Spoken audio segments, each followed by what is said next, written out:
Buenas tardes, señoras y señores, académicos, autoridades municipales, queridos amigos. Tenemos el gusto de tener hoy entre nosotros al excelentísimo señor don Miguel Ángel Ballesteros, director general de Seguridad, y estamos muy agradecidos por tenerlo aquí y contar con su presencia, también como académico correspondiente nuestro. Y va a iniciar el acto el ilustrísimo señor don Diego de la Moneda, que hará la presentación de nuestro invitado. Tiene la palabra. Excelentísima señora presidenta de la Real Academia de Ciencias, Bellas Artes y Buenas Letras, Luis Vélez de Guevara, señor concejal de Cultura, mi general, excelentísimo señor director de Seguridad Nacional, señoras y señores, en primer lugar quería mostrar nuestro agradecimiento al público que ha querido acompañarnos hoy, porque su presencia es esencial para cumplir el objetivo de este acto académico. Don Miguel Ángel Ballesteros Martín es general de Brigada de Artillería y en la actualidad ocupa el cargo de director de Seguridad Nacional, que es un órgano de asesoramiento al presidente del Gobierno en esta materia. Pertenece a la 31 promoción de la Academia General Militar. Es doctor por la Universidad Pontificia de Salamanca, premio extraordinario por la Facultad de Ciencias Políticas de Madrid, diplomado en Estado Mayor, en investigación operativa, en sistemas de adquisición de objetivos y direcciones de tiro, etc. Voy a resumir las cuestiones académicas diciendo que ha realizado cursos en Francia, Alemania, Italia, ha tenido destinos en muy diferentes unidades de artillería y ha ocupado diferentes cargos en el Centro de Investigación Operativa, en la División de Inteligencia del Estado Mayor de la Defensa, y también fue el primer jefe del Centro de Satélites Helios. También jefe de Estrategia y Relaciones Internacionales del CSDEN y director del Instituto Español de Estudios Estratégicos, donde estuvo varios años. Ha dirigido cursos de verano en la Universidad Complutense de Madrid, en la Universidad Internacional Menéndez Pelayo en Santander y en la Universidad Internacional de Andalucía. Ha colaborado con la Escuela Diplomática impartiendo clases de máster en Relaciones Internacionales, ha sido profesor asociado en la Facultad de Ciencias Políticas de la Complutense y en la Universidad Pontificia de Salamanca y en máster de Prevención de Terrorismo. Ha participado como experto internacional en cumbres y foros sobre el terrorismo y ha sido ponente en jornadas diversas en muchos sitios del mundo que no voy a referir. Ha sido director y miembro del Consejo de Redacción de diversas revistas científicas de seguridad y de inteligencia, impartiendo cientos de conferencias en numerosas universidades españolas y organismos de Europa y América, y es autor de varios libros sobre estrategia y terrorismo y decenas de artículos en la prensa. Hasta su nombramiento para el cargo que ahora ocupa, el general Ballesteros fue comisionado por el Ministerio de Defensa en múltiples ocasiones. Todos los hemos visto en programas de máxima audiencia de televisiones nacionales, en radio y en prensa. En realidad fue de los primeros en hacerlo, por su conocimiento y seguramente también por la forma sencilla y muy entendible de transmitir asuntos tan relevantes y complejos. Ahora ya sus responsabilidades no se lo facilitan. Como director de su departamento tiene diversas funciones esenciales, muy importantes. Una de ellas es la de dar información y asesoramiento a la presidencia del Gobierno, que es la que ha de decidir sobre los asuntos de seguridad nacional. Ellos, como él, otros hombres y mujeres, servidores del Estado, trabajan en la sombra, sin manifestarse nunca, con lealtad, a veces sacrificados, como hemos visto no hace mucho, y en otros casos hasta criticados por algunos. Ellos son personas imprescindibles para el Estado. Ahí tienen que estar los mejores y son un ejemplo de patriotismo. Con la presencia hoy aquí del director de Seguridad Nacional, precisamente en estos días, nuestra Academia reafirma su compromiso con la sociedad de ofrecer conocimiento de la máxima excelencia a nuestra ciudadanía, en este caso en el complejo terreno de las nuevas ramas de la ciencia, como la ciberseguridad, en íntima conexión con la inteligencia, la geoestrategia y la geopolítica. También nuestra Academia quiere expresar su compromiso con la defensa nacional desde la sociedad civil, porque ella es el germen de las grandes naciones y de nuestras propias libertades. Esta actualidad desquiciada de guerras, tensiones entre bloques para el dominio del mundo, terrorismos yihadistas siempre al acecho, que no se nos olvide, la feroz lucha por el poder, en definitiva, es el terreno abonado para la desinformación, ese arma que pretende manipular, evitar que el ciudadano conozca la verdad de lo que ocurre y con ello deje de ser libre para tomar las decisiones que sus valores y su propio criterio le dicten. El tema afecta tanto a las libertades del individuo y a la sociedad que es necesario tratarlo con la mayor objetividad, al margen de discursos interesados, económicos o políticos. Es posible que el mejor arma para enfrentarse a este nefasto fenómeno de la desinformación sea el de fortalecer nuestros valores éticos y morales, precisamente porque son ellos el objetivo a destruir. El general Ballesteros está perfectamente cualificado para tratar este asunto con dichos requisitos.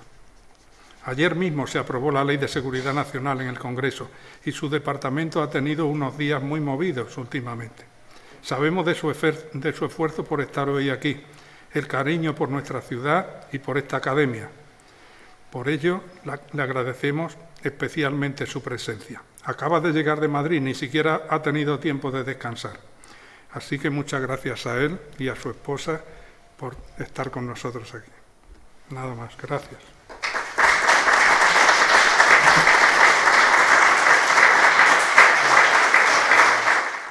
Diego, muchas gracias.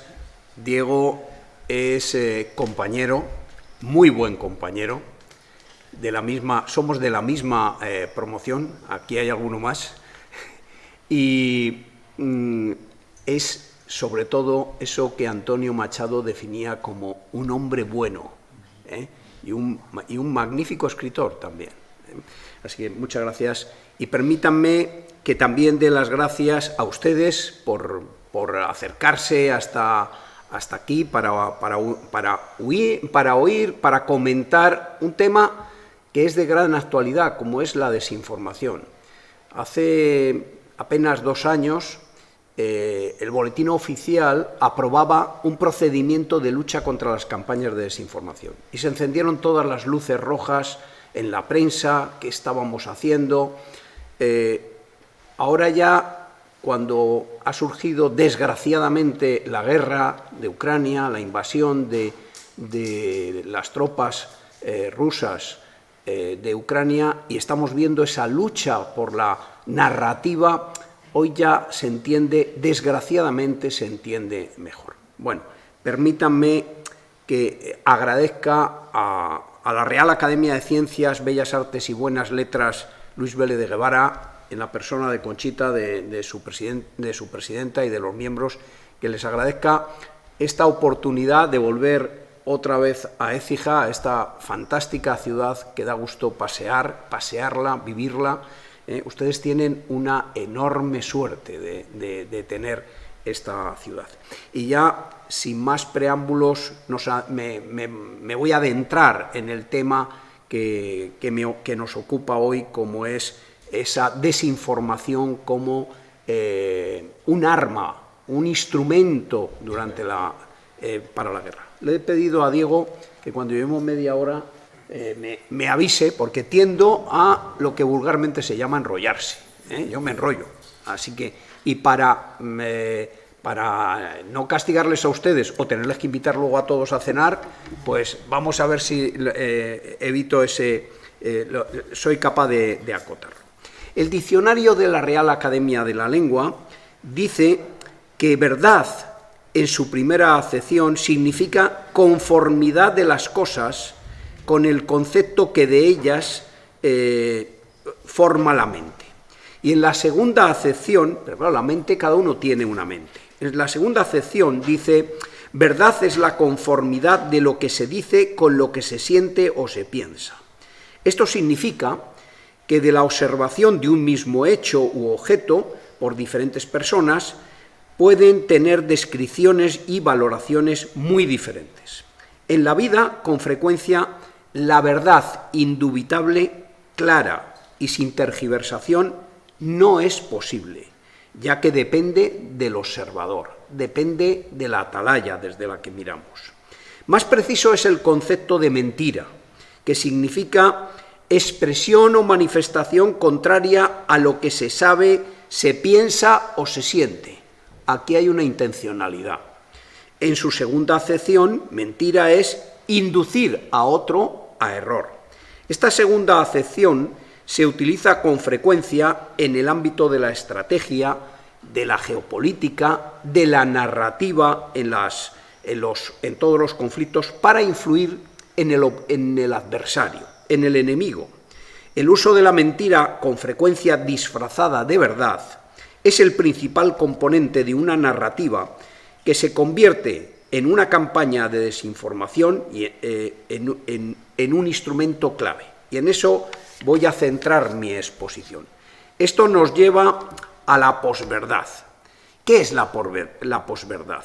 Esta es la clave, la palabra clave, posverdad. Es aquella que tiene como finalidad la de crear una realidad paralela que en poco o en nada tienen que ver con la realidad objetiva y científica basada en datos reales e incontrovertidos. En 2016, el Oxford English Dictionary eligió la palabra posverdad en inglés como palabra del año. Este vocablo hoy se utiliza como sinónimo de mentira. Si a ustedes les hablan de un mundo de posverdad, les están hablando de un mundo que no es real, que está falseado. Vivimos en un mundo proclive a la difusión de información sesgada, fácilmente aceptadas por sus receptores, porque les reafirma en sus convicciones personales, y eso les induce a una íntima satisfacción. Leo, me gusta y me reafirmo en lo que soy y en lo que creo. Con frecuencia, algunas potencias, algunos gobiernos, propagan una narrativa que busca la polarización de la sociedad, como forma de debilitar las instituciones y los gobiernos con la finalidad de favorecer sus posiciones geopolíticas. Este tipo de estrategias se aplica especialmente en los procesos electorales, y ahora les iré dando datos de cómo se ha aplicado, con la finalidad de condicionar el voto de los ciudadanos, pero también se empieza a emplear en la competición en el mundo empresarial, sobre todo entre grandes empresas. Espero que me haga caso el ordenador.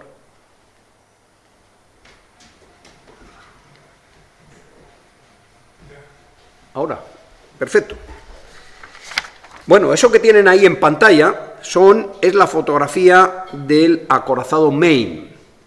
El acorazado Maine probablemente lo recuerdan todos ustedes, pero permítanme un brevísimo recordatorio. Estamos en 1898. Estados Unidos llevaba varios años ofreciendo dinero a España a cambio de la isla de Cuba. El presidente estadounidense William McKinley llegó a ofrecer $300 millones de la época a la reina María Cristina, que no se les aceptó. Y el 15 de febrero de ese año, de 1898, el acorazado estadounidense Maine estaba de visita de cortesía en el puerto de La Habana, y durante su estancia sufrió una gran explosión en la que murieron nada menos que 260 de sus 350 tripulantes. Solo 2 días después de la explosión, uno de los referentes de la prensa amarilla neoyorquina, el New York Journal, titulaba su portada: "La destrucción del Maine ha sido obra del enemigo". Se empezaba a acusar al gobierno español de haber provocado la explosión del Maine. El día anterior, William Randolph Hearst, que era el propietario del New York Journal, le mandó una nota a su corresponsal y le dijo: tú mándame una fotografía del Maine y yo te mandaré la guerra. Se hizo célebre en Estados Unidos el eslogan: recordar al Maine, al infierno con España. En apenas 2 meses más, después de haber pasado de que el presidente de los Estados Unidos enviara una comisión de investigación a Cuba, a La Habana, para ver qué había pasado, y que esa comisión no pudo acreditar realmente el origen de la explosión del barco, del navío, pues apenas 2 meses después, con esa fiebre belicista que la prensa estadounidense, sobre todo la neoyorquina, fue calentando, se acabó declarando la guerra a España. Eso, como ustedes saben, provocó la caída o la pérdida para nosotros de Cuba, de Puerto Rico, de Filipinas, etcétera, etcétera. ¿Qué había detrás? ¿Quién había provocado la explosión del Maine? Nunca se ha sabido. Pero lo que sí que sabemos hoy es que, calentando en los medios de comunicación de la época, calentando a la opinión pública, se consigue generar una guerra. Bien, en los años 50... No, al revés. Vamos a acercarnos más a nuestros días. En los años 50, la Unión Soviética creó el denominado Servicio A o Servicio Alfa del primer directorio de la KGB, para llevar a cabo lo que ellos denominaron medidas activas, un instrumento para extender la influencia y el poderío del Partido Comunista de la Unión Soviética a través de medios de propaganda, captación de periodistas en países occidentales que ayudaban a propagar sus narrativas. Gracias a eso, países como Checoslovaquia, Polonia, Rumanía, Hungría, etcétera, fueron ganando los partidos comunistas con apoyo económico, pero sobre todo con apoyo de estas medidas activas que se dirigían desde el Kremlin, facilitaban el que los partidos comunistas ganaran las elecciones. Cuando ganaba el Partido Comunista las elecciones, lo que hacían automáticamente los enviados del Kremlin era decirles a ese gobierno que se creaba nuevo, fruto de esas elecciones, que lo primero que había que hacer era prohibir los partidos políticos. Solo un partido político cabía en el sistema, el Partido Comunista. Con lo cual, las elecciones, al cabo de 4 o 5 años, eran al Politburó, era a quien dirigía ese partido comunista. Cuando alguno de esos dirigentes le mostraron su preocupación a las autoridades de la URSS, de la Unión Soviética, de sí, pero la opinión pública va a querer seguir manteniendo partidos socialdemócratas, liberales, etcétera, etcétera. Digo, no te preocupes, ahora ellos están conformes, la mayoría, con lo que han elegido. Y yo te voy a meter aquí un número X de divisiones. La Unión Soviética, cuando terminó la Guerra Mundial, tenía 175 divisiones. Cuando la guerra se termina, el mundo occidental, Francia, Estados Unidos, Reino Unido, desmovilizan a todo el mundo y dejan unas cantidades mínimas de fuerzas armadas para ser capaces de tener un núcleo sobre el que reorganizar esa gran movilización si fuera necesario. La Unión Soviética no desmovilizó ni una sola de esas divisiones. Y esas divisiones fueron las que salieron a la calle en 1953, en Hungría, en la primavera de Praga en el 68, etcétera, etcétera. Cuento esto porque la Unión Soviética tiene una heredera, que es la Federación Rusa.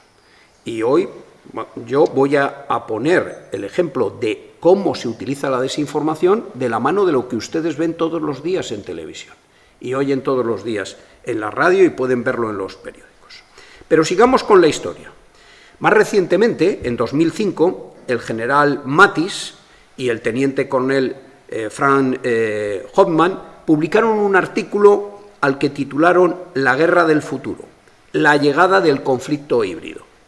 ¿Qué es el conflicto híbrido? Aquel que combina acciones militares clásicas, operaciones militares, con ciberataques, con campañas de desinformación, con presión energética, con presión económica. ¿Les suena todo esto? Esto es lo que estamos viviendo. Estamos viviendo una guerra híbrida, donde uno de sus principales pilares es la desinformación. El general ruso Valery Gerasimov, en febrero de 2013, publicó un artículo sobre el conflicto híbrido. Ahora eso lo conocemos como doctrina Gerasimov. Valery Gerasimov actualmente es el general jefe del mando central, lo que en términos españoles sería el GEMAZ, el jefe del Estado Mayor de la Defensa. O sea, el jefe de las Fuerzas Armadas rusas es este señor en la actualidad. Le han visto ustedes por televisión muchas veces junto al ministro, que también el ministro de Defensa ruso, recibiendo indicaciones del presidente Putin. Pues bien, el general Gerasimov dice que los nuevos desafíos exigen repensar las formas y métodos de llevar a cabo las operaciones de combate. Un instrumento clave son las campañas de desinformación. Y él considera que el emplear hoy las campañas de desinformación, los ciberataques, la presión energética, la presión económica, etcétera, ese conflicto híbrido permite reducir la necesidad de operativos militares, de unidades militares, a una cuarta parte. Y esto es lo que estamos haciendo, lo que estamos viendo. Bien, por último, vamos a llegar a un nuevo concepto también, el concepto de zona gris. Termino con esto ya y pasamos a algo más divertido, diría yo, o más entretenido. ¿Qué es la zona gris? ¿Qué es el conflicto en la zona gris? El conflicto en la zona gris es aquel que se realiza mediante acciones que no llegan a el uso de la violencia, que no llegan a pegar un tiro. Esto no es lo que estamos viendo hoy. Hoy no estamos en un conflicto en la zona gris. Pero hemos estado en 2014 viendo cómo el Kremlin, el gobierno, el presidente Putin, se apodera de Crimea mediante estrategias híbridas, utilizando a su ejército, que estaba en la base de Sebastopol, también empleando desinformación, también ciberataques, también presión económica y energética, y logró quedarse con la península de Crimea sin disparar un solo tiro, actuando en lo que se llama la zona gris. Digamos que la zona blanca sería la paz, la zona gris es la presión, pero sin llegar al uso de la violencia, y la zona negra es la guerra, que es donde desgraciadamente estamos hoy día. Hagamos un rápido recorrido por la historia más reciente en cuanto a la evolución de las tecnologías de la información y de la comunicación y de la información, esos son las TIC, y la desinformación. Y vamos a hacer este recorrido, ¿por qué? Porque ¿en qué consistían las medidas activas del KGB en los años 50? Pues en captar periodistas, o bien porque les pagaban, o bien porque les convencían, o bien porque les ofrecían algún tipo de ventaja, y esos periodistas les hacían de prescriptores, de comunicadores de los mensajes. Pero hoy, gracias a las tecnologías de la información y de la comunicación, gracias a las redes sociales, a las plataformas, a los bots, a los robots, esto se hace, lo que antes se hacía en varios años, ahora se hace en semanas. Se lanza un mensaje, ese mensaje acaba en los robots lo difunden y los mensajes se desplazan, se mueven, se propagan a razón de 40.000 nuevos receptores por minuto. Pónganse en progresión de lo que eso puede suponer. Permítanme muy rápidamente un rápido recorrido por esta historia. 1945. Se firma la Carta de las Naciones Unidas. Lo traigo a colación porque la Carta de las Naciones Unidas es un compromiso de la humanidad con la paz.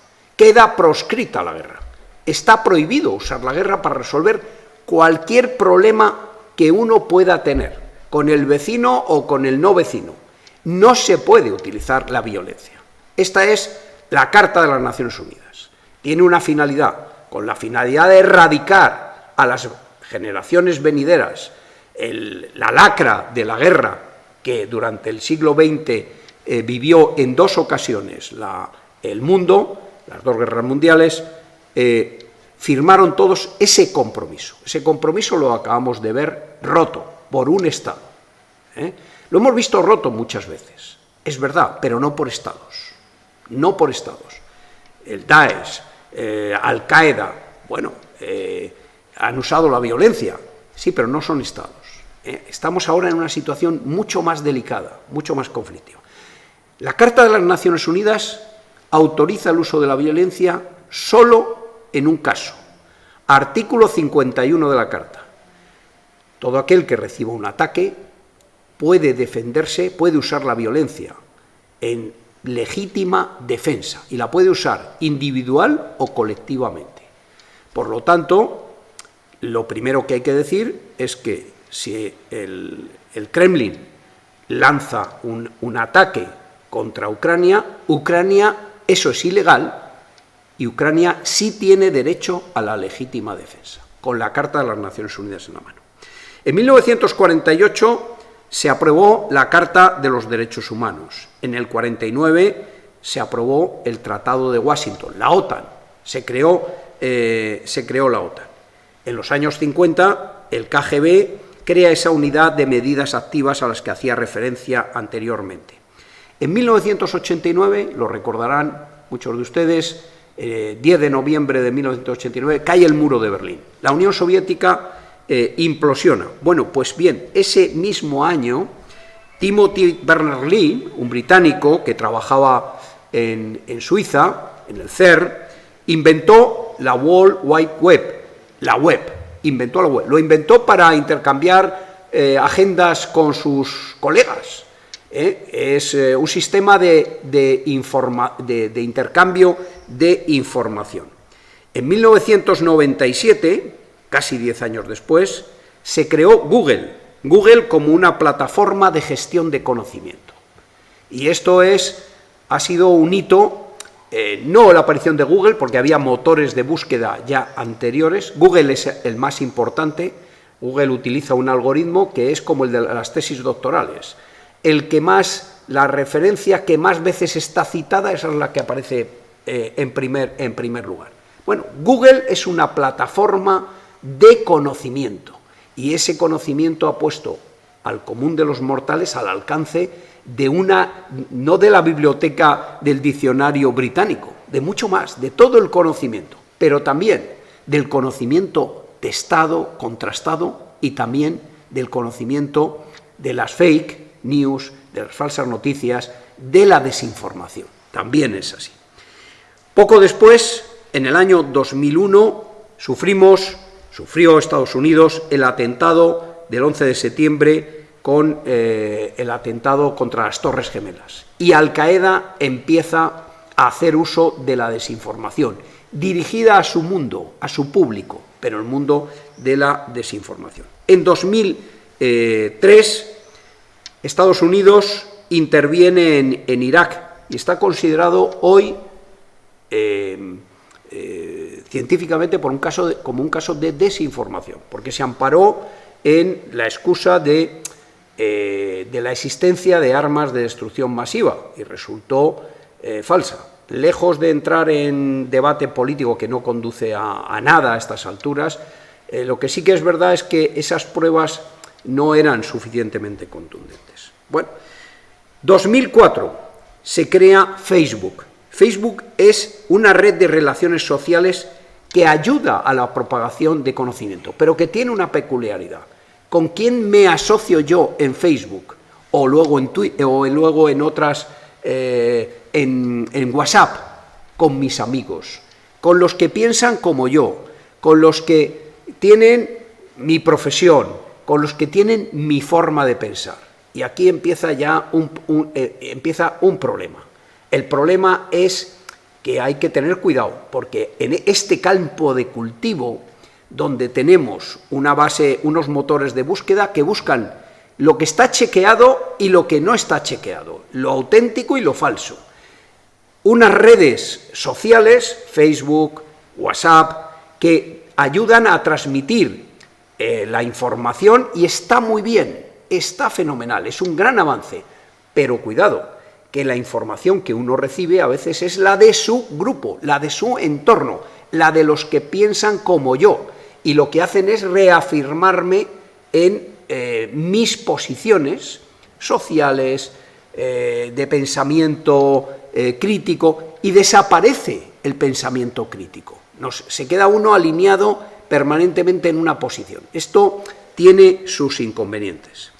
En 2011 se inició la industria 4.0, un invento alemán, donde las máquinas hablan con las máquinas y se intercambian información entre ellas, sin la participación del hombre. El hombre las programa, obviamente. En 2013, Gerasimov dice, esto hay que aprovecharlo. Todo esto que hay en la red, esto hay que aprovecharlo para ganar las campañas. ¿Qué es una crisis? ¿Qué es un conflicto? ¿Qué es una guerra? Es un choque de voluntades.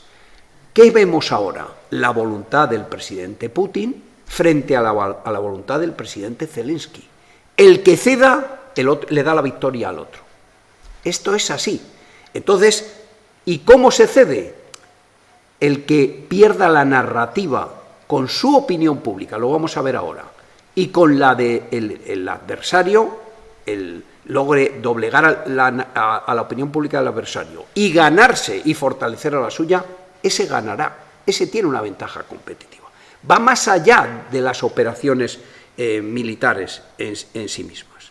Bueno, ya vamos a rizar el rizo históricamente. Históricamente, en 2016 son las elecciones a presidente de los Estados Unidos entre Hillary Clinton y el presidente Trump.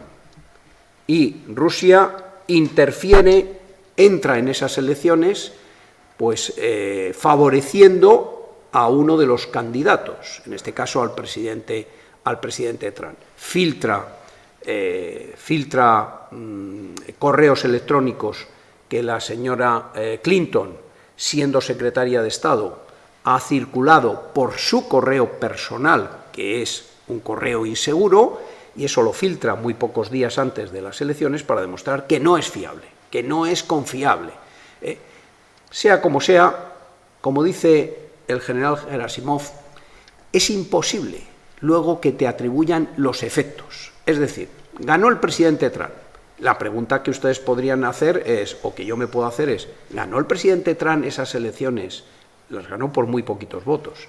Las ganó porque el Kremlin había interferido en la campaña electoral.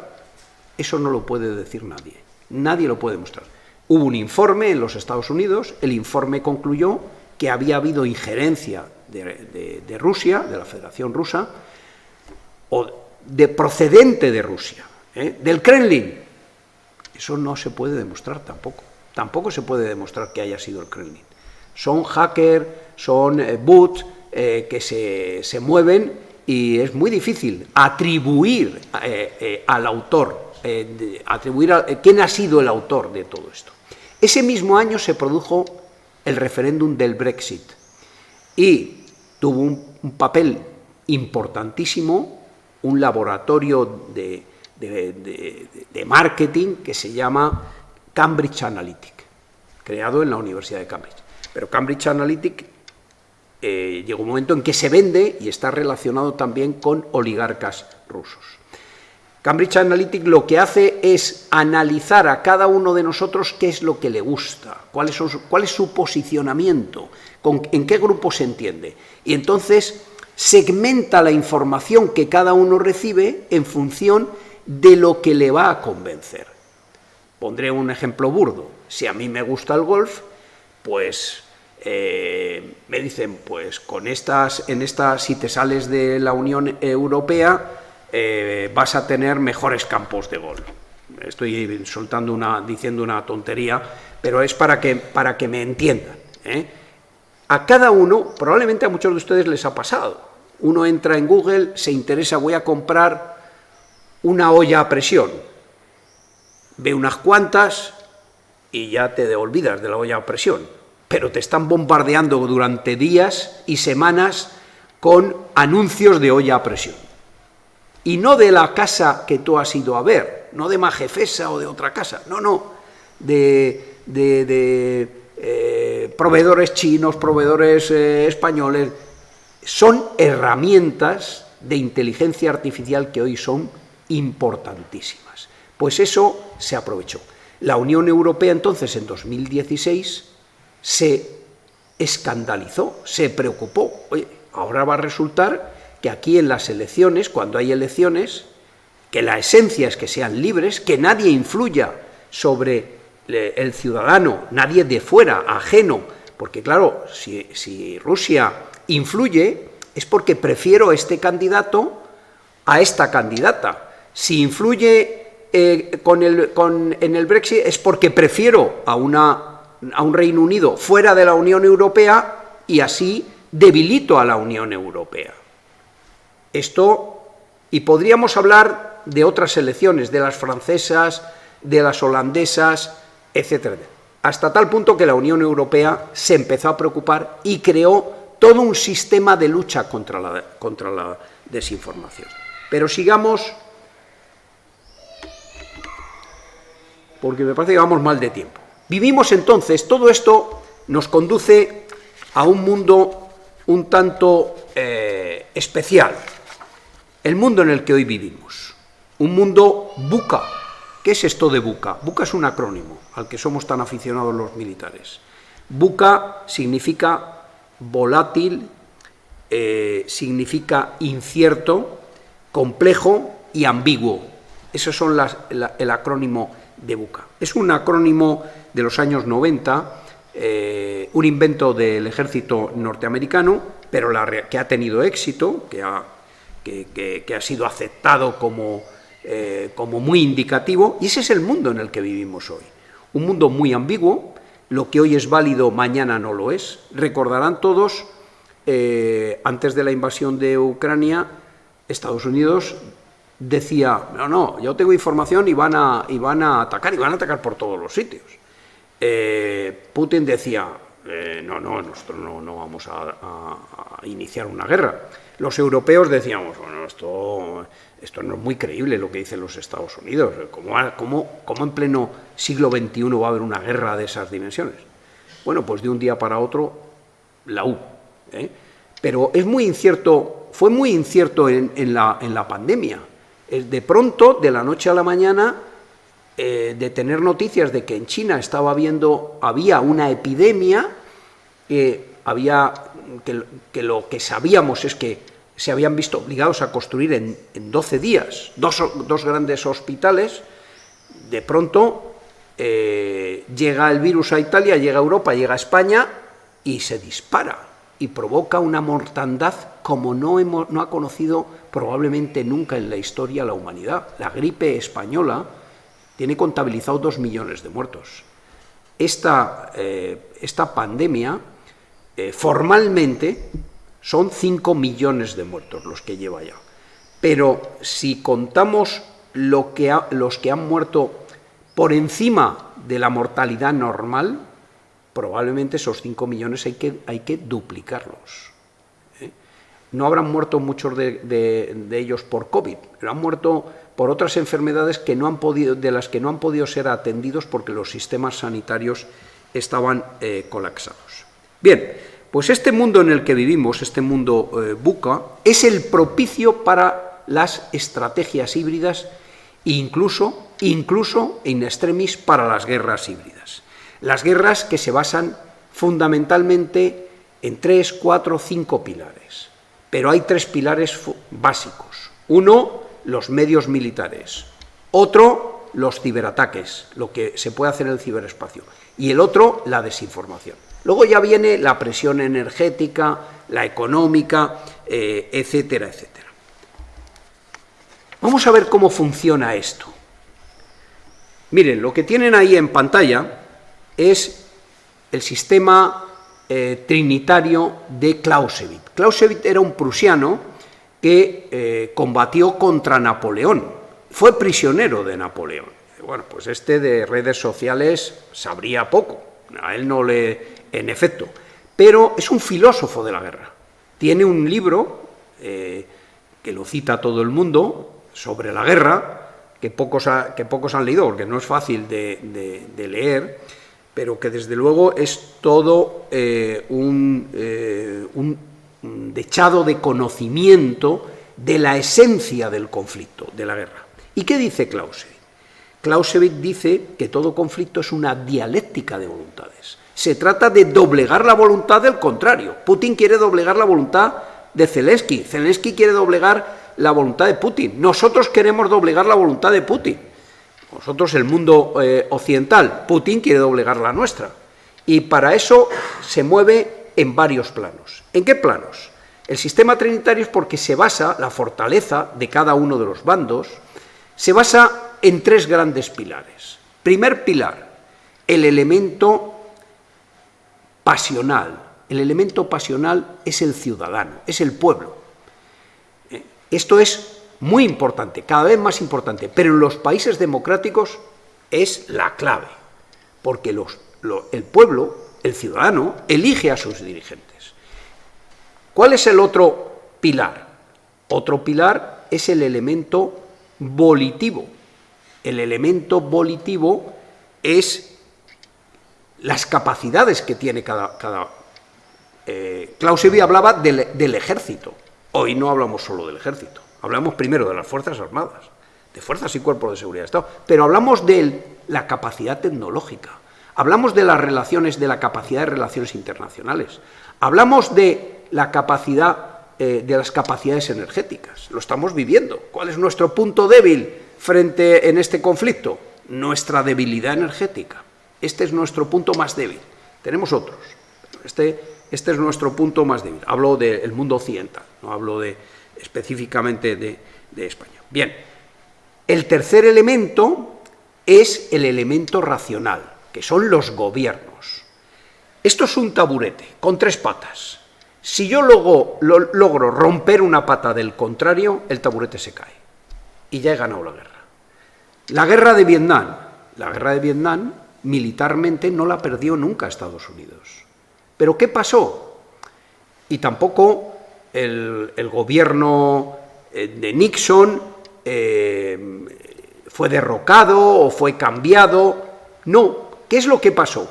Pues lo que pasó es que la opinión pública norteamericana, cuando llevaban ya más de 50.000 muertos, y viendo lo que veía en las imágenes, en los reportajes que hacían sus periodistas, dejó de entender qué hacía el ejército, las Fuerzas Armadas norteamericanas en Vietnam. Y cuando perdió ese taburete, esa pata del taburete, que es el elemento pasional, el apoyo del ciudadano norteamericano a la guerra, y empezó a haber manifestaciones en contra de la guerra, Estados Unidos perdió la guerra. No la perdió nunca militarmente, pero la perdió porque perdió una de las patas. Bueno, ¿qué estamos viendo ahora? Pues que ¿dónde es más débil cada uno de los contendientes?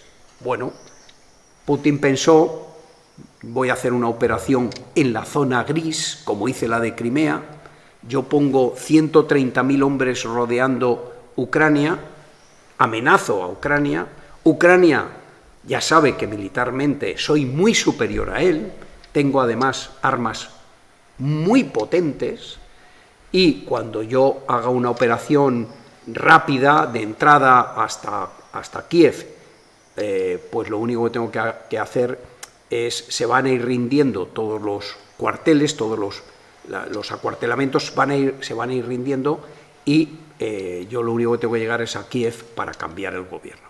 Este era su argumento. Porque eso había pasado en 2014 en Crimea, pero esta vez no pasó. Esta vez no pasó porque los ucranianos han cambiado, porque los ucranianos, desde 2014 aquí, primero en 2014 se sintieron humillados, y en segundo lugar, desde 2014 hasta nuestros días, han estado en guerra en el valle del Donbass y llevan 8 años de guerra con 14.000 muertos. Y eso forja un ejército, forja una nación, forja desgraciadamente una nación que la ha cohesionado, cosa que no tenía, que no era antes. Bueno, entonces, ¿qué ha hecho Putin? ¿Y qué ha hecho Zelensky? Lo vamos a ver ahora. Yo mando mensajes a mi población, vamos a ver ahora un ejemplo, a mi población rusa, Zelensky a mi población ucraniana, y mando mensajes a la población del enemigo. Son mensajes muy diferentes. A cada uno le voy a mandar los mensajes que creo que le van a hacer doblegar, que me van a permitir ganar la narrativa a mí y doblegar la voluntad del contrario. Lo que sí que es muy importante es quebrar ese pilar de la opinión pública. Porque quebrar el liderazgo, bueno, el de Zelensky lo han intentado, Putin lo ha intentado, ha estado muy cerca de lograr que acabar con la vida del presidente Zelensky. Acabar con la vida del presidente Putin es muy difícil. Es muy difícil para el presidente, para los ucranianos. Lo que sí que hay es otro tipo de presiones, de herramientas, la energía. Ahora, hoy y ayer, los rusos han cortado el suministro energético, el gas, que va por Ucrania, que pasa por Ucrania hacia Europa. ¿Tú me vas a reducir a mí el gas para que yo no pueda cobrar ese gas? Pues antes de que me lo hagas tú, te lo hago yo. Y te corto y antes de que tú seas capaz de readaptarte. Bueno, pasemos a otra diapositiva. Así que esta es muy importante, este concepto del sistema trinitario, de la dialéctica de voluntades. Y esa dialéctica de voluntades significa que Putin va a intentar convencer a los españoles de que él tiene razones para haber atacado Ucrania. Y va a convencer a gente. Y va a buscar quién puede ser su prescriptor de sus mensajes. Y también va a mandar sus mensajes a los ucranianos. Y les va a mandar, que es distinto de los españoles, o de los alemanes, o de los franceses. A nosotros nos va a mandar un mensaje de el sacrificio económico al que vais a veros obligados a hacer es enorme. A los ucranianos les manda el mensaje de vivís bajo un régimen neonazi y os merecéis algo mejor. Bueno, vamos a ver. Voy a pasar muy rápidamente por aquí porque ya he hablado de lo que es la posverdad, la desinformación, etc. Hay mucha gente que cuando hablamos de desinformación automáticamente la cabeza se va a la fake news, al bulo. En español, el bulo. No. Cuando uno habla de desinformación, a donde tiene que ir la mente es a la posverdad, no al bulo. Los bulos son fáciles de desentrañar, o están bien fabricados y es más complicado. A veces las mentiras se fabrican muy bien, y a veces no es fácil. Pero en términos generales, de lo que se trata es de buscar la posverdad. Un escenario distinto, que no se corresponde con la realidad. Al final, a los rusos les dicen, mira, lo que yo estoy haciendo en Ucrania no es la guerra, yo estoy haciendo una operación especial militar. Eso es lo que estoy haciendo. Utilizan una cosa que se llama la subinformación. ¿Qué es la subinformación? Es una parte de la desinformación que consiste en eliminar o minimizar todas las noticias que a mí no me interesan y magnificar todas aquellas que a mí me interesan para que suba, para que sea capaz de construir esa posverdad. La Unión Europea dice que las campañas de desinformación buscan la implantación de una narrativa de posverdad estructurada que se mantiene en el tiempo con fines concretos. Para la Unión Europea, la desinformación erosiona la confianza en las instituciones y en nuestros medios de comunicación tradicionales y digitales y perjudica a nuestras democracias, obstaculizando la capacidad de los ciudadanos de tomar decisiones informadas. Pero dice la Unión Europea, la desinformación no incluye los errores de información, tampoco incluye la sátira o la parodia, tampoco incluye las noticias y los comentarios claramente identificados como partidistas, fruto del debate político. Eso no es desinformación. Lo digo porque uno tiende a pensar, tengo una forma de pensar políticamente, pues el contrario está haciendo desinformación. No, la Unión Europea, que este tema lo ha desarrollado muchísimo. Fíjense si ha avanzado la Unión Europea mucho en este campo. Estos son ejemplos de desinformación. Acumulación, medios de comunicación que la Unión Europea llama pro-Kremlin, reactivan su atención sobre Ucrania. Esto es de antes de la guerra. Rusia no es una amenaza para otros países. No va a tocar nunca Ucrania. Fíjense lo que ha pasado. La Duma, el Congreso ruso estatal, está decidido a responder a la agresión ucraniana. Es decir, cuando llega un momento en que va a atacar, dice, no, es que Ucrania me está atacando a mí. Bueno, ese es... voy a pasar para ir terminando porque debemos de estar ya en tiempo. Sí. Bien, podríamos llegar a una conclusión, cuidado con luchar contra las campañas de desinformación, porque podemos estar luchando contra la libertad de expresión. Y la libertad de expresión es consustancial con la democracia. Es imposible que haya una democracia en todo su esplendor si no hay libertad de expresión. Pero fíjense que el artículo 20 de la Constitución española, que consagra la libertad de expresión, dice que el ciudadano tiene derecho a comunicar o a recibir libremente información veraz y por cualquier medio de difusión. Esto es exactamente igual para la Unión Europea. Y la Unión Europea ha cerrado dos medios de comunicación rusos, que son Russia Today, que es un conglomerado de televisión, radio, prensa y redes sociales, y una agencia, que es Sputnik.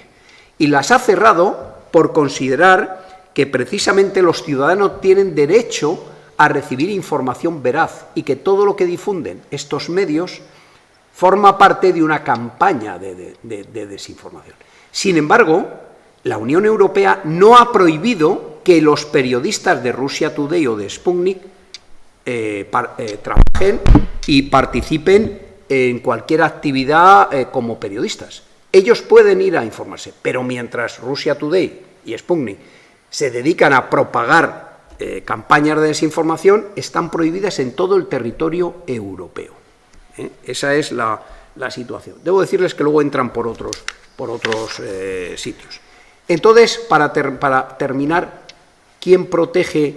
¿Cuál es la clave para la lucha contra la desinformación? La prensa libre, la prensa, el profesional de la prensa. Ahí tienen a Fran Sevilla, corresponsal de Radio Nacional, que ha sufrido un ataque, afortunadamente ha salido ileso en Ucrania, y yo solo les digo una cosa: en Ucrania hay prensa internacional, en Rusia no puede haber prensa libre internacional, está coartada su actividad. Bueno, para terminar les diré que la Unión Europea invitó a las plataformas como Google, como Twitter, como Facebook, a aprobar o a trabajar en un código de buenas prácticas, y están permanentemente trabajando. Fruto de ese código de buenas prácticas es por lo que Twitter pues cierra muchas veces páginas que identifica como desinformación, que contribuyen a la desinformación. Y voy a pasar solo para...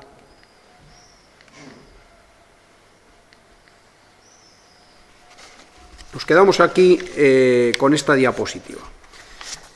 Les decía, la desinformación circula en dos direcciones. Por un lado, cada contendiente, presidente Zelensky, presidente Putin, gobierno ucraniano, gobierno de Moscú, mandan mensajes a cada target, a cada destinatario, a su parroquia, a los rusos, por parte, o a los ucranianos o a los occidentales. Aquí tienen el mensaje, lo que el día 9 pasado, que es el día de la victoria, como saben, el día que se conmemora la derrota del nazismo, las claves del discurso del presidente Putin. Es, ¿por qué hemos invadido Ucrania? No citó nunca a Ucrania en el discurso, siempre habló del Donbass. El Donbass es un 30% de las provincias de Lugansk y de Donetsk. Él nunca habló de Ucrania, cuando lo que ha invadido es Ucrania, no Lugansk y Donetsk. Y dijo, el aumento de la presencia militar occidental justifica este tema. Y hay muchos españoles de buena fe que justifican que, hombre, es que se le ha cogido al presidente Putin del cuello, le hemos ido estrechando, apretando el cinturón, hemos metido en la OTAN a Estonia, Letonia, Lituania, Polonia, y claro, se siente amenazado. Vamos a ver. Ahora Finlandia acaba de pedir su ingreso y va a pedir su ingreso Suecia, que son países que han sido toda la vida neutrales y que su población no quería saber nunca nada de alianzas. ¿Por qué los finlandeses ahora han cambiado de posición? Pues porque se ven en peligro, se sienten en peligro. Porque la OTAN no llama a nadie para que entre en sus filas, no invita a nadie de, hombre, ¿por qué no te vienes a mi club? No, esto no funciona así. Es el país el que llama a la puerta de la OTAN y le dice, yo me gustaría formar parte de este club. Y la razón por la que Estonia, Letonia, Lituania, países muy pequeños, o ahora Finlandia, país grande, pero en población, 5 millones de habitantes, muy pequeño, por la que llaman a la OTAN es para cubrirse con el manto del Tratado de Washington del artículo 5 y ¿por qué no decirlo? Diciéndole a Putin, mira, yo aquí tengo la protección de la OTAN, o sea, de los occidentales, y con Estados Unidos a la cabeza. A mí no me toques. Ese es el tema. ¿Qué ha demostrado Putin? Que esos países que le tenían miedo, pues tenían razones para tenerle miedo, porque a la vista de lo que pasó en Georgia, con Osetia del Sur, Abjasia, de lo que pasó en 2014 con Crimea, a pesar de haber firmado un tratado en 1993 de que se comprometía a respetar la integridad territorial de Ucrania, pues Ucrania ha resultado que tenía razones para... ¿Qué más les dice a los rusos? La posibilidad de que Rusia usara y tuviera armas nucleares. Ucrania. Ucrania ya tenía armas nucleares cuando cayó el muro de Berlín, pero se hizo un acuerdo y tú me respetas mi integridad y tú te llevas todo el arsenal nuclear. Ese fue el acuerdo. Y Ucrania ya nunca más ha tenido ni armas nucleares ni ha manifestado su interés en tener armas nucleares. Y es firmante del Tratado de No Proliferación Nuclear. También dice, el enfrentamiento inevitable con los neonazis y los nacionalistas apoyados por Estados Unidos y sus secuaces. En el secuaces estamos nosotros. La OTAN preparaba una operación de castigo en el Donbass y la invasión de nuestras tierras históricas de Crimea. La OTAN no prepara nunca ninguna acción ofensiva. La OTAN es una organización de defensa pura y dura, no hay más. Bueno, estos son básicamente los mensajes. Luego habla de el legado que nos dieron, de los que dieron la vida, los rusos que dieron la vida en la Segunda Guerra Mundial, contra el nazismo, la confianza de que el pueblo ruso hará todo lo posible para impedir los horrores de otra guerra mundial, es decir, atacamos Ucrania porque impedimos una guerra mundial. Occidente desprecia la patria, la fe, los valores tradicionales, las costumbres de los ancestros. No les digo más y les dejo con la siguiente, y paramos aquí, si les parece, para abrir un turno de preguntas de ¿y qué narrativas nos manda a nosotros? Primero, y a los suyos también, no hay una guerra, hay una operación especial. Segundo, el mundo odia a los rusos, hay una rusofobia, y esa rusofobia llega a que el gobierno ucraniano masacre a los rusóforos. Una parte muy importante de los ucranianos son de origen ruso, pero han logrado que hasta esos que son de origen ruso en este momento no quieran saber nada de Rusia por lo que han visto. Que la expansión agresiva de la OTAN ha puesto en riesgo la seguridad de Rusia, que la guerra es una excusa para que Estados Unidos haga negocio con el gas y para tapar los escándalos del presidente Biden y de Hunter Biden, que es su hijo.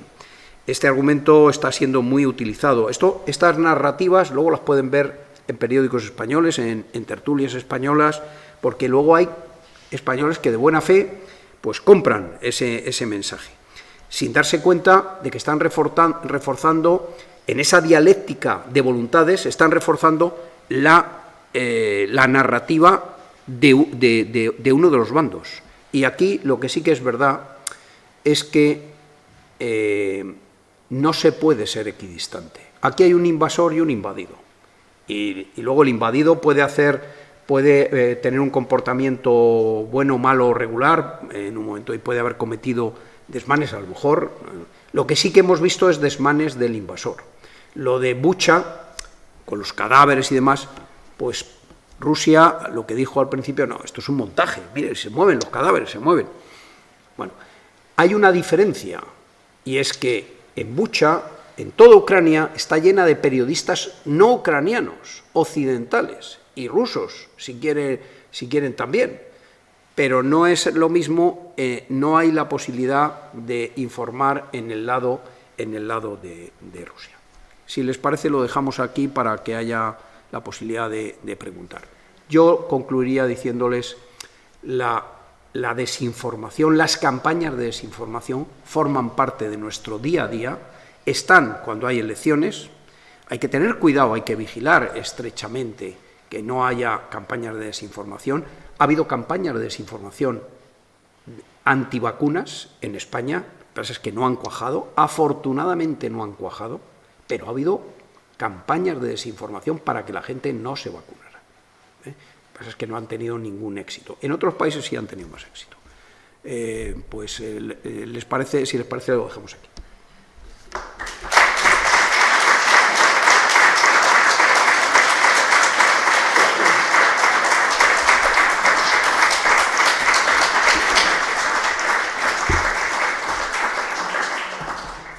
Bueno, la conferencia es interesantísima, nos quedamos con ganas de seguirle oyendo y aprovechando que está dispuesto a contestar algunas preguntas, podemos dar el turno de palabra, si le parece bien. Sí, perfectamente. Sí.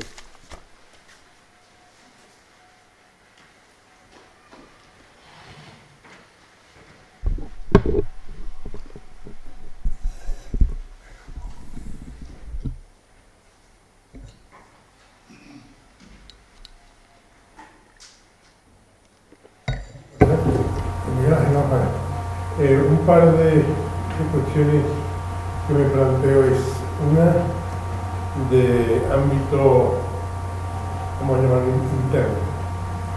Teniendo en cuenta la composición del gobierno español y la diversidad de mensajes, muchas veces contrarios, que dan sus ministros, y la diversidad de ideologías, cada uno de ellos tiene. Eso, ¿qué imagen realmente estamos dando a nivel internacional ¿Qué fiabilidad estamos dando realmente?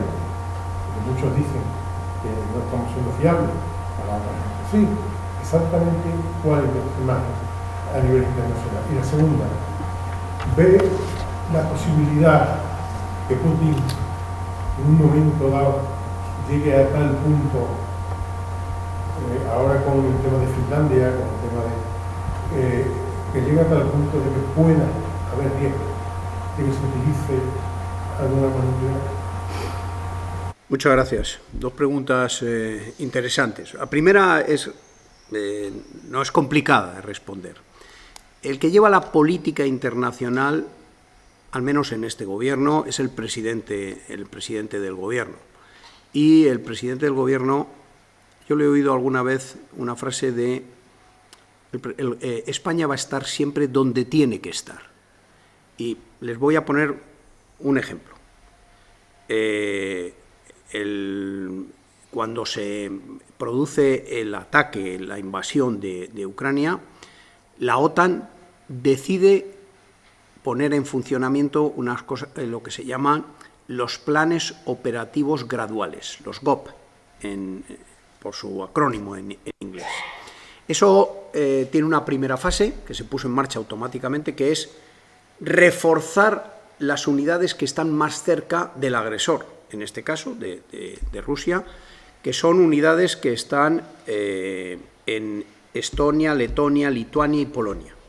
Nosotros tenemos un subgrupo táctico, un medio batallón, en Letonia, en Azid. Lo que hizo el presidente Sánchez fue, teníamos unos, no recuerdo, no quiero equivocarme, pero creo recordar que eran como 300 hombres. Decidió mandar cañones y decidió mandar 150 hombres más. Es un mensaje muy contundente. Yo estuve en Letonia con el presidente, con el secretario general de la OTAN y con el presidente de Letonia y con el primer ministro de Canadá, con Justin Trudeau. El mensaje de una España que se compromete, no de palabra, sino mandando cañones y mandando 150 hombres, la misma entidad de refuerzo que puso en ese momento el líder del grupo táctico, que era Canadá. Es un mensaje muy potente. Sanciones. En sanciones, ¿España es fiable? España, en este momento, por las sanciones aplicadas, es el tercer país de la Unión Europea que más sanciones ha aplicado. Tiene 3 barcos, 3 grandes yates de lujo inmovilizados. Hay dos más con una comisión rogatoria por parte de Estados Unidos. Se han inmovilizado ya 20 y tantos inmuebles relacionados con oligarcas rusos. Se han inmovilizado 12 depósitos, cuentas, y hay muchos más expedientes abiertos.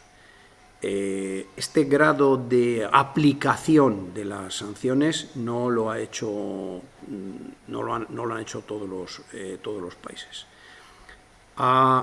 El compromiso en la recepción de los inmigrantes por número, pero hay que tener en cuenta dónde está Ucrania y dónde está España, por número debemos de ser los sextos, más o menos. Pero por la calidad, por el tipo de inmigrante que nosotros hemos recibido, niños con cáncer, gente con problemas, enfermedades crónicas muy, muy complejas, somos el primer país en ese tipo de inmigrantes que hemos recibido. Son acogidos temporales. La idea no es vienen aquí y se quedarán toda su vida. La idea es que cuando termine el conflicto querrán volver y volverán. Pero por de pronto el esfuerzo que ha hecho España en ese ámbito es muy importante. Entonces, la imagen que da España cada vez que surge temas de este tipo yo creo que es mucho mejor que la que el debate político interno se transmite a veces, y a veces incluso la de la propia coalición a veces de gobierno. Pero ahí yo ya no quiero entrar en el debate político nacional, porque mi posición es no hacer política. Mi posición es, yo dirijo el Departamento de Seguridad Nacional y mi trabajo es buscar consensos, con quien se puede buscar consensos. A veces no es posible el consenso al 100% con todos los grupos, no es posible, pero buscar consensos lo más amplio posible. Diego decía que ayer se aprobó la modificación de la Ley de Seguridad Nacional. Bueno, yo tengo que hacer una pequeña rectificación.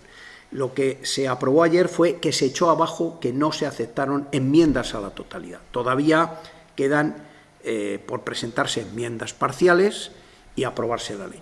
Yo creo que esta ley va a salir fruto de un amplio consenso, la Ley de Seguridad Nacional. El 28 de diciembre, Día de los Inocentes, se aprobó la estrategia, el Consejo de Seguridad Nacional aprobó la Estrategia de Seguridad Nacional de 2021. Se aprobó con un amplio consenso. Con el consenso total, pueden imaginar ustedes que eso no es posible en España. Pero estos temas buscan siempre el consenso. Y ese es el trabajo. Entonces, si hay ruido internamente, mi recomendación es que evitemos la polarización. Llevar a la sociedad, a la opinión pública, a los ciudadanos, a los extremos políticos, sociales, es muy malo para el país, para la nación. Es nefasto. Que pierdan la confianza en sus instituciones es malo para el país. Es importante el que no nos polaricemos como sociedad, por muy duras que sean las crisis. Todavía la pandemia no hemos salido del todo. Pero bueno, hombre, al lado de lo que hemos vivido ya esto es otra cosa. Pero en la pandemia hubo mucha polarización y eso no es bueno para gestionar una pandemia ni para salir de ella, no es bueno. ¿Y el uso de los juegos? ¿Y el uso de armas? Perdón, sí, que no he contestado. A ver, este es un tema delicado. No se descarta. Nadie puede, con lo que ha hecho Putin, nadie puede descartar que Putin no llegue a emplear un arma nuclear. Pero parece poco probable. El uso de un arma nuclear sería seguramente un arma nuclear táctica, pequeña, muy localizada en un punto, porque la doctrina rusa dice que es posible utilizar el arma nuclear táctica en un concepto que ellos llaman escalar para desescalar. Es decir, yo escalo, subo el nivel de la agresión utilizando un arma nuclear táctica para doblegar tu voluntad. Para esa dialéctica de voluntad dice, no vas a poder, fíjate, te he lanzado una bomba de 1 kilotón. La de Hiroshima o de Nagasaki fueron 20 kilotones. Pero tengo un arsenal para aburrir, tengo el mayor arsenal nuclear del mundo. Es mejor que cedas y que te rindas. Eso podría ser. ¿Qué consecuencias tendría? Eso nos llevaría a un escenario imprevisible. Es muy difícil saber eso.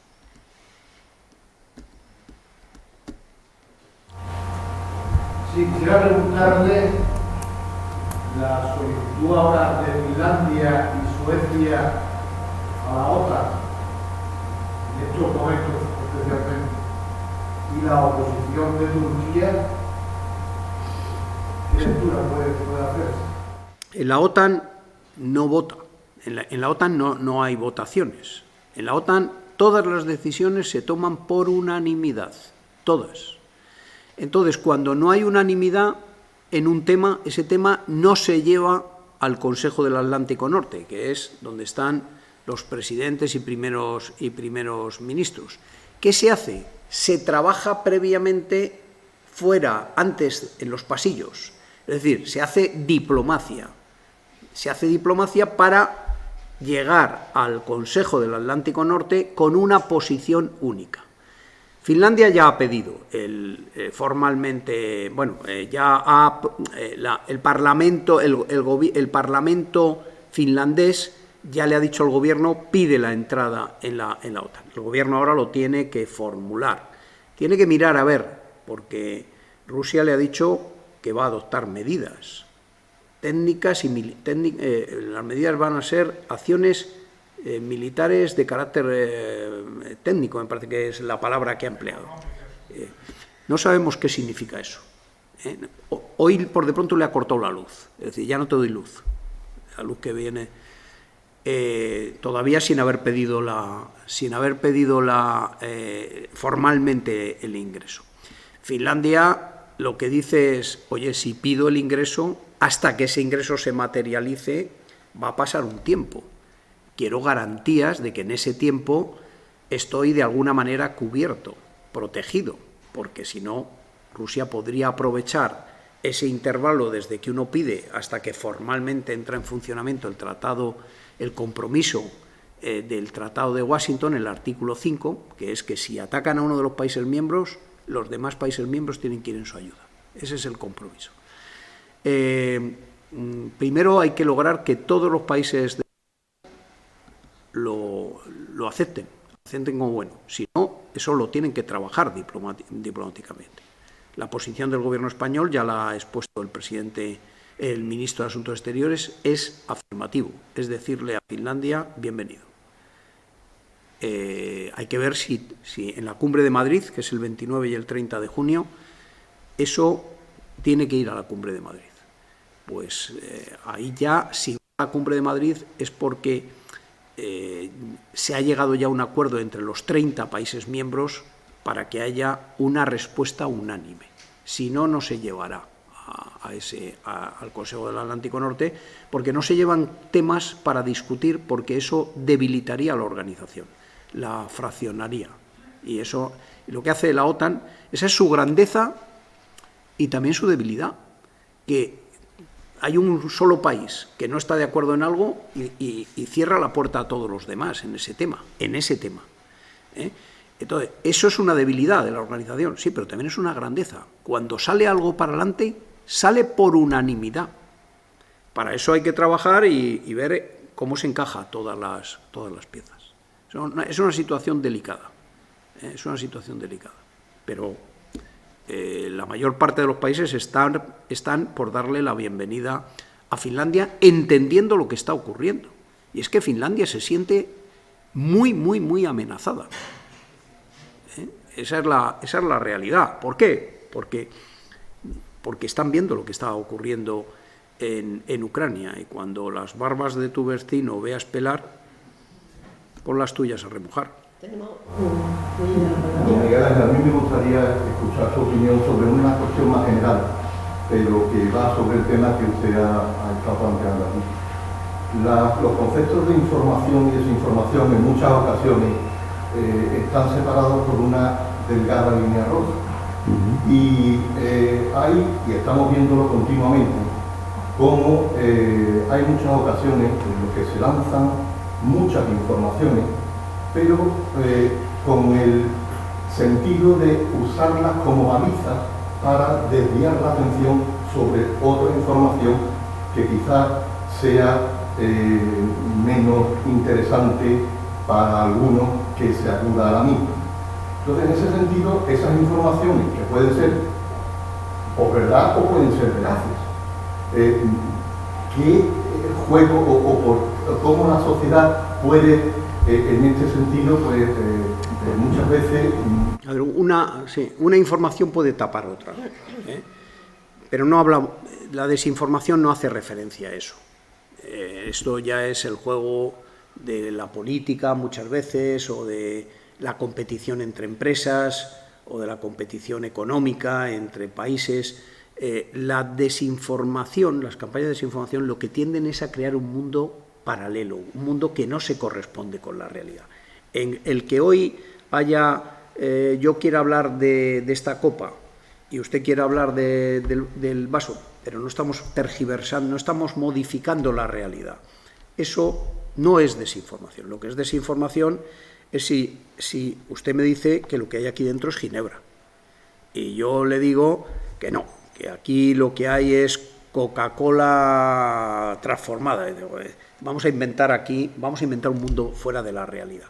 Que es lo que estamos viendo en el conflicto de Ucrania, lo que hemos visto y para nosotros es muy peligroso, por ejemplo, durante las elecciones, que alguien ajeno a un país interfiera y decida: a mí me interesa que salga este candidato para mis intereses personales y voy a apoyar a ese candidato y voy a meter cizaña o voy a crear un mundo de realidad o de irrealidad que favorece al candidato que yo prefiero de los que se presentan y perjudica a un tercero. Entonces, eso, la Unión Europea ya presta muy... Bueno, la Unión Europea y cada país, porque la Unión Europea en diciembre de 2018 le dijo a cada país: decirme qué procedimientos tenéis para evitar esto y decirme qué sistemas de seguridad de elección en las elecciones tenéis para evitar que entre un hacker, porque ahora hay muchos países que ya votan telemáticamente y haya modificación de voto. España, como es un país que vota, que tiene todo el proceso electoral es bastante analógico, manual, es decir, metemos una papeleta, se cuentan las papeletas con una serie de interventores de todos los partidos, y ese recuento que se hace la noche electoral es provisional, porque eso va al juez, y esas papeletas, si hay dudas, se vuelven a contar.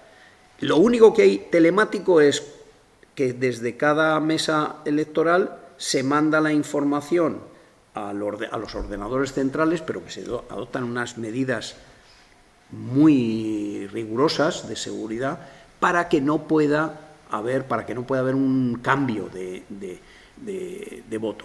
Pero al no ser un voto telemático, sino que es un voto manual, se puede recontar tantas veces como se quiera.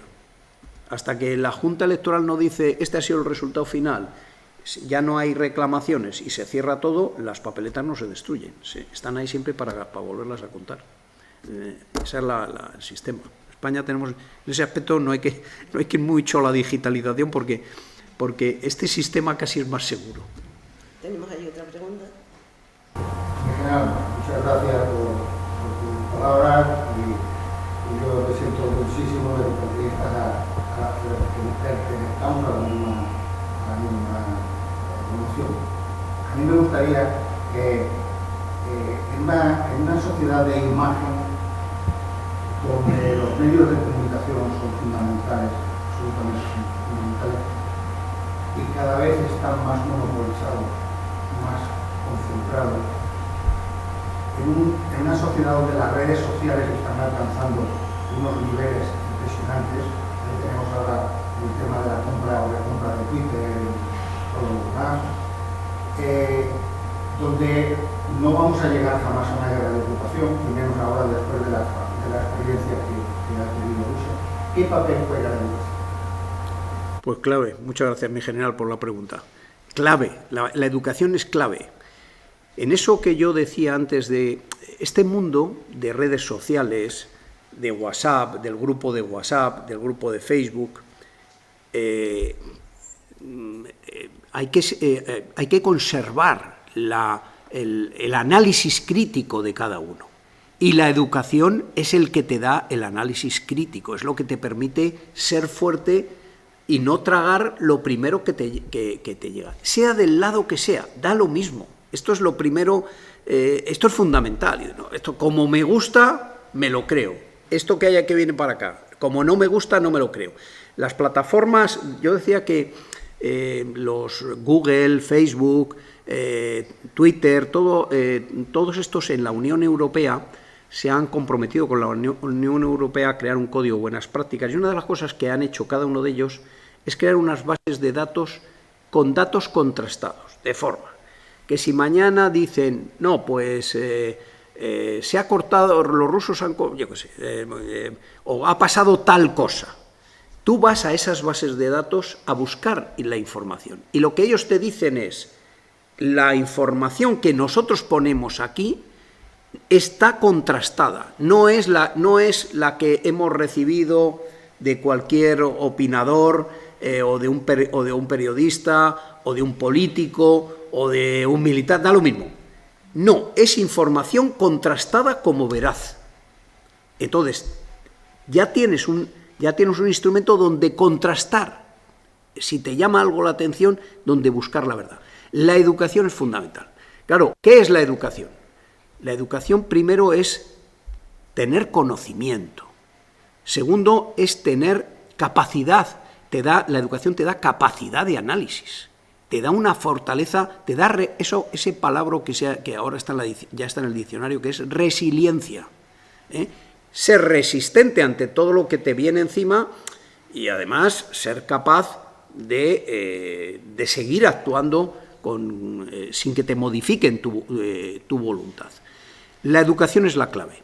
Y igual que decía antes, el periodista profesional es clave para mantener la libertad de expresión. Y sin libertad de expresión no hay sistema democrático. No hay, es imposible. Ahora se ha dado en llamar a algunos sistemas autoritarios. Bueno, el sistema autoritario no es un sistema democrático. Un sistema donde no puede haber libertad de expresión no es un sistema democrático. Entonces, esto es fundamental. Desde luego la educación es clave. En la nueva ley de educación, que es muy controvertida, hablo desde el campo de la seguridad nacional, nosotros hemos intentado que haya pequeñas lecciones para concienciar, para formar al ciudadano en estos aspectos, en aspectos que son clave, para decirle al ciudadano, tú eres el centro de la sociedad, eres el que decide. Por eso Clausewitz, en ese sistema trinitario, el pilar del ciudadano es la clave. Ahí es donde va a ir a chocar siempre. ¿A quién ataca el terrorista? Al ciudadano. Porque el ciudadano espera que el terrorista espera que el ciudadano le diga a su líder, mira, dales a estos lo que quieren y que nos dejen en paz. Esa es la clave. Porque si el terrorista espera derrotar a un ejército como el español, como el francés, como el americano, eso es imposible. Eso es imposible. Y lo saben. Te colocan atentados con la intención de doblegar la voluntad del ciudadano y que el ciudadano le pase lo que al americano en Vietnam. Es decir, déjalo ya. Ese es el tema. Vámonos de aquí, que aquí no se nos ha perdido en nada. En eso están ahora, es lo que estamos viendo también, esa dialéctica, ese choque de voluntades. La narrativa es fundamental. Y en la narrativa, la educación es clave. ¿Alguna pregunta más? Bueno, pues solamente nos queda dar las gracias al excelentísimo señor don Miguel Ángel Castillejo. Ha sido un lujo, un verdadero lujo, tener a este señor en Écija, en la Real Academia. Esta conferencia la tendría que ver todo el mundo. Y bueno, tenemos, gracias a Dios, las redes y tenemos también nuestra página web donde se quedará colgada para deleite y información y reflexión de todos los que no han podido estar aquí. Y los que hemos estado aquí volveremos a verla y volveremos a disfrutar con esta magnífica charla tan interesante y tan de actualidad. Muchísimas gracias.